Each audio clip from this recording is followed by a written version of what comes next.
окончателно падат под турско робство. От края на 14 до края на 19 век не съществува независима българска държава, а населените с българи земи са под управлението на Османската империя. Унищожена е самостоятелната българска патриаршия, която е подчинена на гръцката цариградска патриаршия.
Братя и сестри, настъпи денят на великите просветители, свети Кирил и Методия, които осветиха с благовестието Христово българския народ и дадоха книжнина на цялото славянство.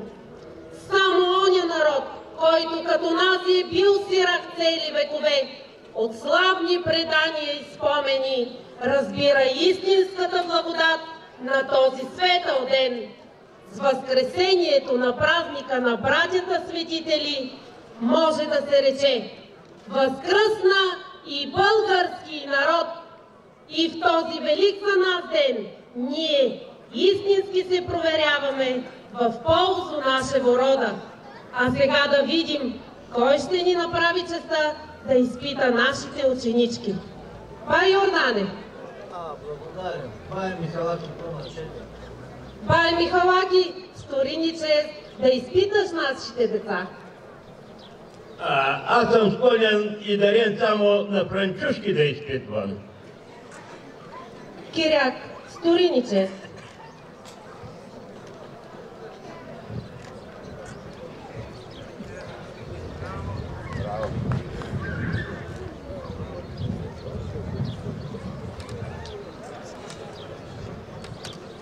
Коя ще излезе?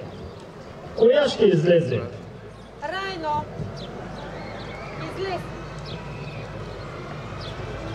При автокефалната църква на кой владетел, благодетел ни се тя дарува, като неотменимо силоизволение на нашия вероходен народ, на чия писменост се четат днесните църковни книги и от кого се тя създаде. И ти си. Да влезе друга.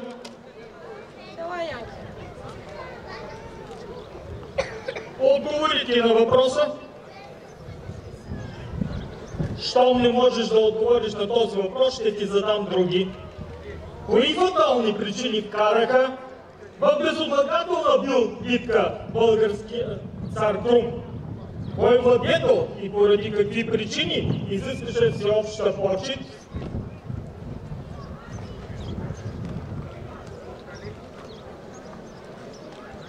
Кой царски наследник извърши езическото предание и бе наказан без умиление целокупно? Казвай по-отворено.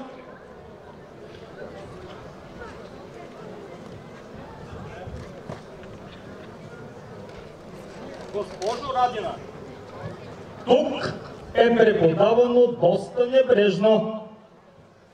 Господине, нямам честа да ви познавам, но вашите неясни въпроси биха объркали възрастните хора дори. Имайте милост на тези неопитни дечица. Госпожо, позволявате ли? Коя ще излезе? Янки, излезте. Кажи ми, Янки, Хан Крум, кого разби и какви закони написа? Той разби бълчищата на гръцки император Никифор. Той създаде закони против пиянството, кражбата, шпионите. Браво, седни си. А сега кой иска да излезе? Райне, я излез ти. Кажи ми, Райне, при кой български цар българите станаха християни? Българският цар Борис покръсти българите. Браво. А кажи ми сега, кой написа нашата азбука? Кой изнамери нашата азбука? Светите братя Кирил и Методий. Браво, седни си. Някой друг? Събке, я излез ти. Кажи ми, Събке, кой цар освободи българите от гръцко робство? От гръцко робство освободи българите цар Асен, а от турско ще ни избави цар Александър от Русия.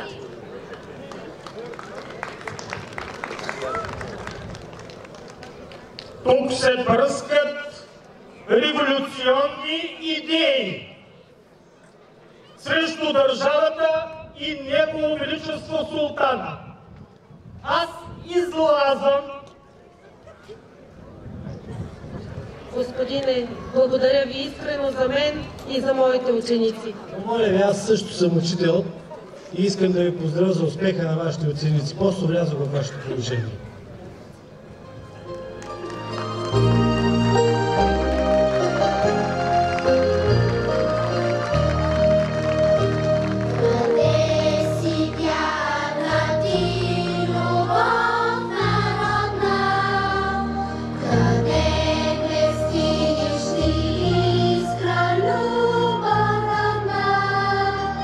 Я силен план, мъдри плани,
април 1876 г. по стар стил избухва априлското въстание.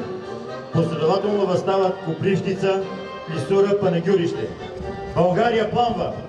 В Батак на 23 април, Гергьов ден по-старому, Петър Горанов заповядал да стават четите от позициите на широкия площад пред черквата Света неделя, където се извършило молебствие от свещениците поп Нейчо и поп Петър Илиев.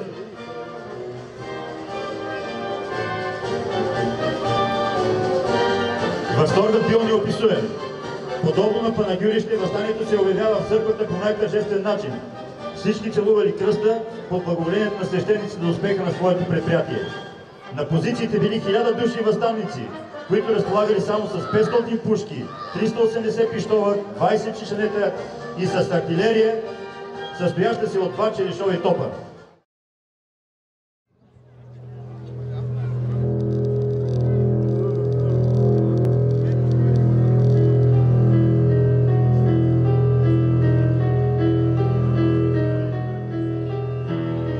Избухването на априлското въстание предизвиква такъв ужас в турското военно командване, че то вдига армията, запасните и башибозука на свещена война.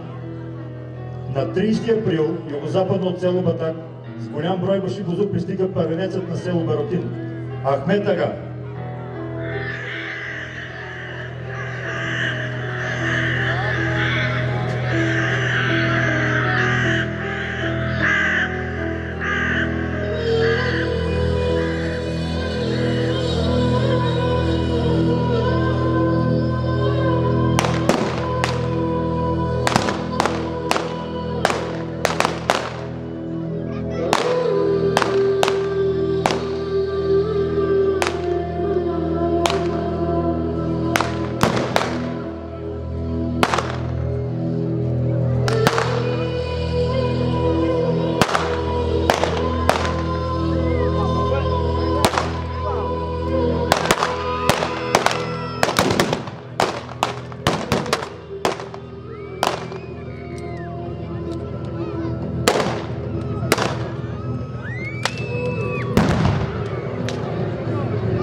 Въстанието започва с кръва, която реши войсководителя в точно разстояние. Града обаче местните първенци започват да придурват хората да се приберат от къщите си и оттам да се отбраняват. Най-удовлетворителната битка става на 1 май, въпреки дори за всички въстаници загиват на позициите. Ахмед Ага дава само една заповед, но не с огън и меч. Около 250 души пристигат почиващите битните деца се закитат църквата Света неделя, надявайки се на Божията милост.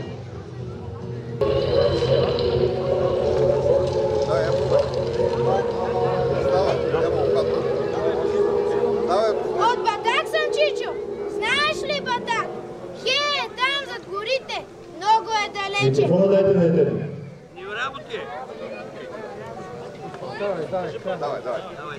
Знаеш ли Батак? Хей, е там зад горите! Много е далече! Няма майка, татко! Аз съм сирак и живея малко, зима е вече! Ти Батак си Чичо, аз съм млад! Помня го плането и страшното време! Бяхме 9 братя, а останах сам. Ако ти разкажа, страх ще те седеме.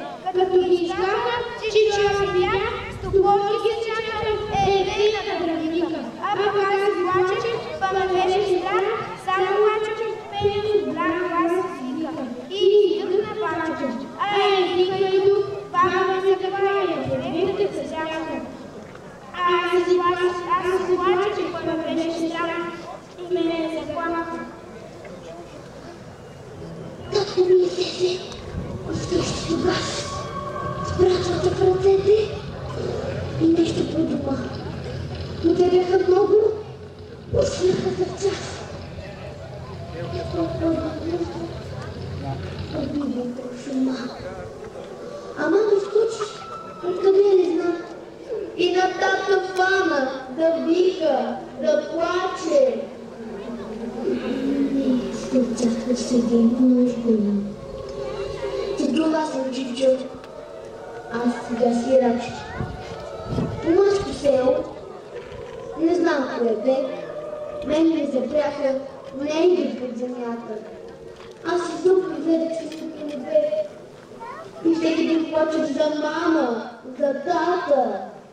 Но погаска вяра да чуя не щях. По-добре умирах, но не станах турка. Като ми почнаха, пак в Ботак живях. Преди 2 години. Посрещата ме горка. Тогаш лошо време и зачахнаста. Плахме ги ние, както те ни плаха.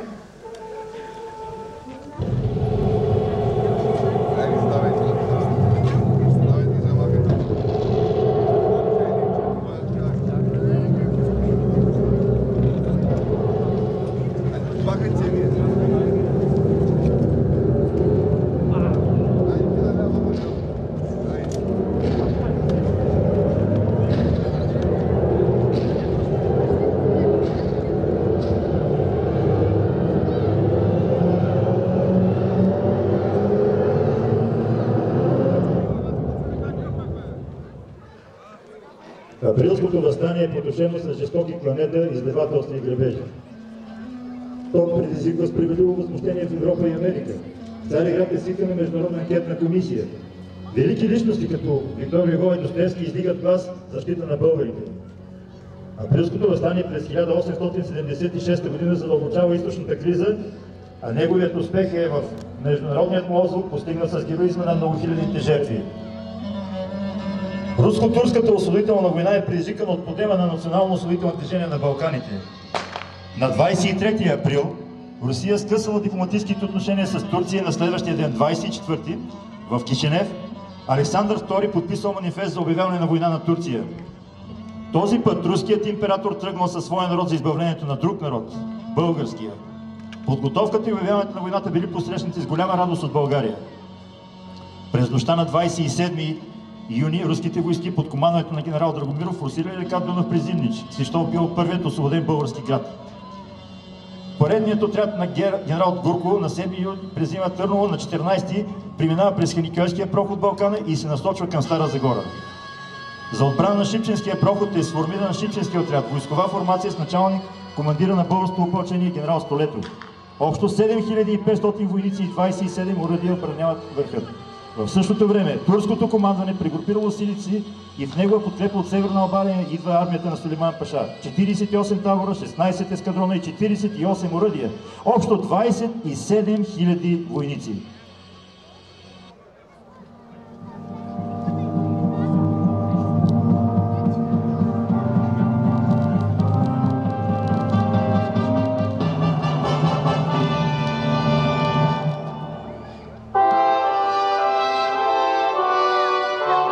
На 20 август генерал Столетов, след като открива действителният турски замисъл, изпраща на генерал-лейтенант Радецки тревожна телеграма. Донасям безпогрешно, че целият корпус на Сулейман Паша, който виждаме като надлан, се развръща срещу нас на 8 версти от Шипка. Силите на неприятеля са грамадни. Говоря това без привлечение, ще се защитаваме до крайност, но подкрепления са ни крайно необходими. Завързали се епични боеве, в които наред с руските войници и офицери сражавали и проявили голяма храброст българските опълченци.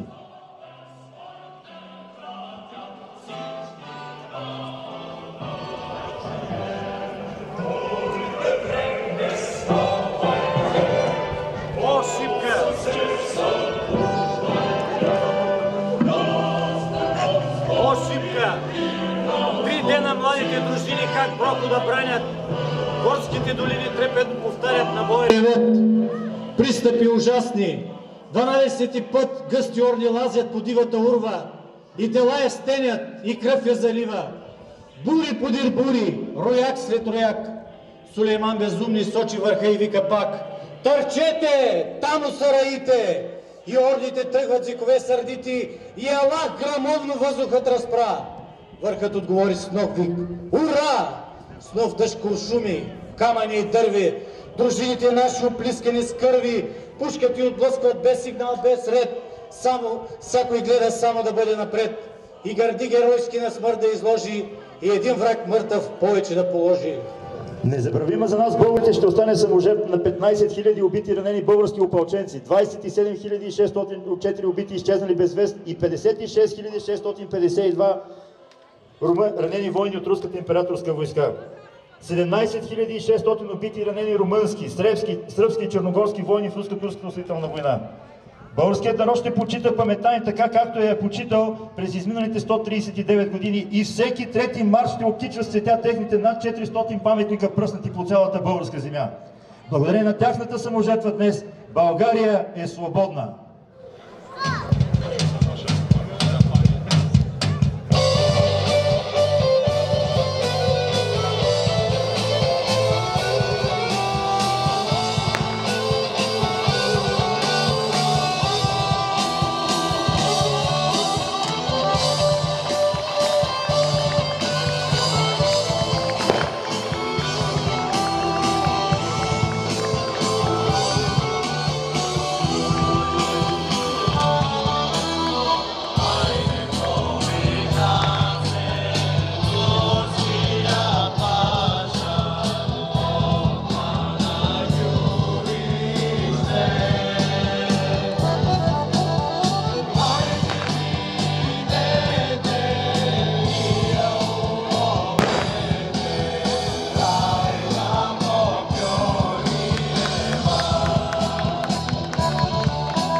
Моля за малко внимание. Клуб Млади възрожденци при професионална гимназия по селско стопанство ще поднесат календари с лика на Васил Левски на кмета на село Козар Белене и воеводата Стефан Стефанов. Моля да заповядат. След което поздравление към всички присъстващи по случай празника ще поднесат кмета на община Левски госпожа Любка Александрова и председател на Общинския съвет Дочко Дочев.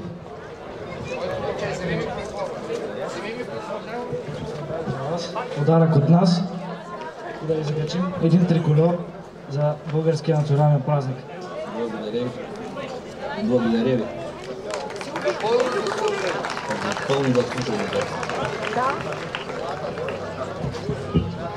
Млади възрожденци.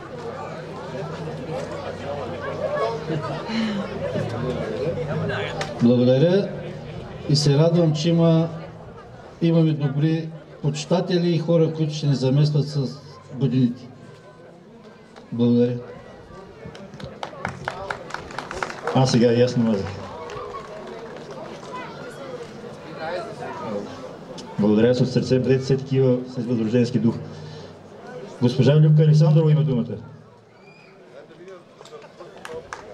Заповядайте, че се празник. Благодаря от сърце. Честит празник, горди левчели, горди българи от община Левски. Честит празник от този мегдан в село Козар Белене, където ми се струва, че след тази постановка като едно бие сърцето на всички българи от община Левски. Много трудно се говори, трудно сдържам вълнението си, вероятно ми личи. Просто след тази постановка мисля, че на всеки сърцето му ще изсвръкне от вълнение и е най-прекрасният начин в този истински велик ден за България, какъвто е всеки 3 март. Велик заради възкресението на българската държавност и заради възкресението на народа, ние да се чувстваме горди, да се чувстваме така окрилени и да се чувстваме истински българи. Достойни за хората, които са пролели кръвта си преди нас. Действително съм уверена, че 3 март е истинският велик ден за българския род. Не за друго, а защото след 500 години тегло, мракобесие, българите намират своето възкресение като род и държава. Благословени сме, мили хора, с тези кметове по селата. Те не са просто кметове.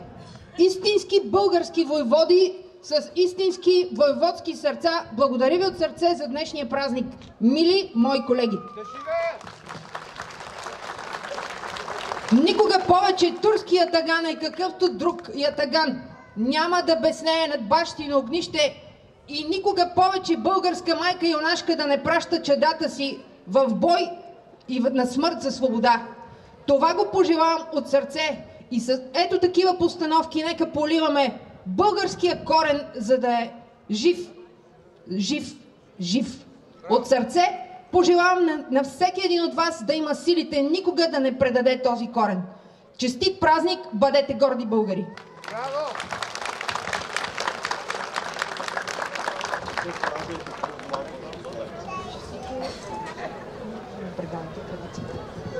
Господин Дочев.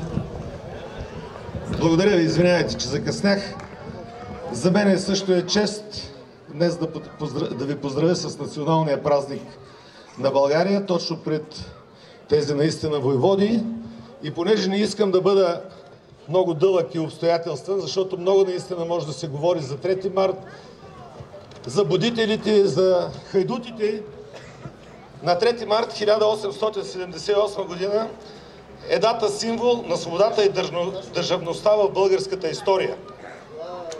Няма никакво съмнение, че 5-вековното турско робство е пагубно за историческото развитие на нацията ни. Това е време без политическа духовна свобода. Време, в което самобитната култура на хилядолетния ни народ е подложена на унищожение и всички общочовешки ценности са потъпкани. В продължение на стотици години българският род не се примирява, не унива, а стоически оцелява и се опитва отново и отново да отхвърли чуждите окови. Пътят на народа ни до свободата е дълъг, кървав и мъченически. Път на упорита неуморна борба за самостоятелна държава, за роден език, за църковна независимост и благослужение на църковно-славянски училище, за родно училище. Борба повсеместна, в която участват рамо до рамо монаси, свещеници, учители, родолюбиви занаятчии, търговци, селяни, граждани, обединени и устремени към една заветна цел – свободата. Ние помним саможертвата на смелите народни закрилници, хайдутите, устоявали своите и на народа ни потъпка на чест и достоинство. Ние помним 1876 година, годината на априлското въстание, разтърсило Европа и света с героизма на поборниците, с неизброимите човешки жертви и с цинизма и жестокостта на поробителя. Ние помним Шипка, Шейново, Стара Загора и Плевен. Помним чутовния подвиг на българските опълченци. Затова се гордеем, че свободата ни не е получена даром, а е изстрадана и извоювана.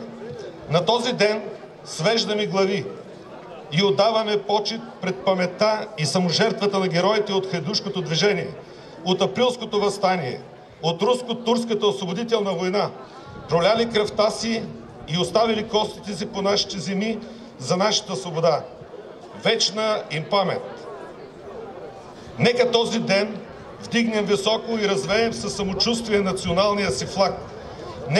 Нека бъдем горди с предците си, с векованата си история, с културните си постижения на нацията ни и нека никога да не забравяме, че свободата няма цена. Честит празник!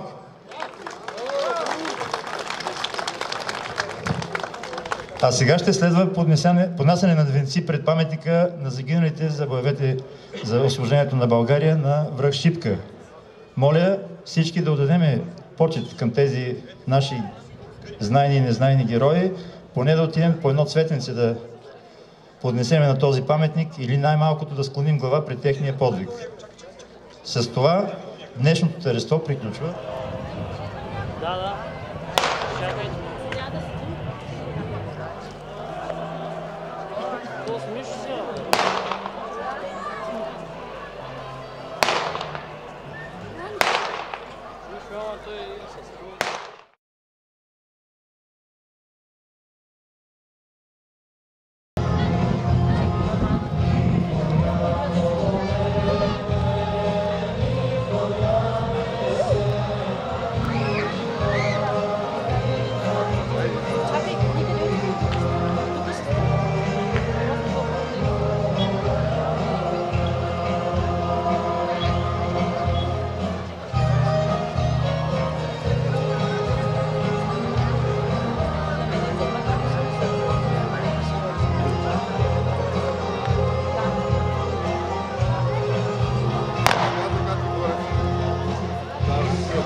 Thank you.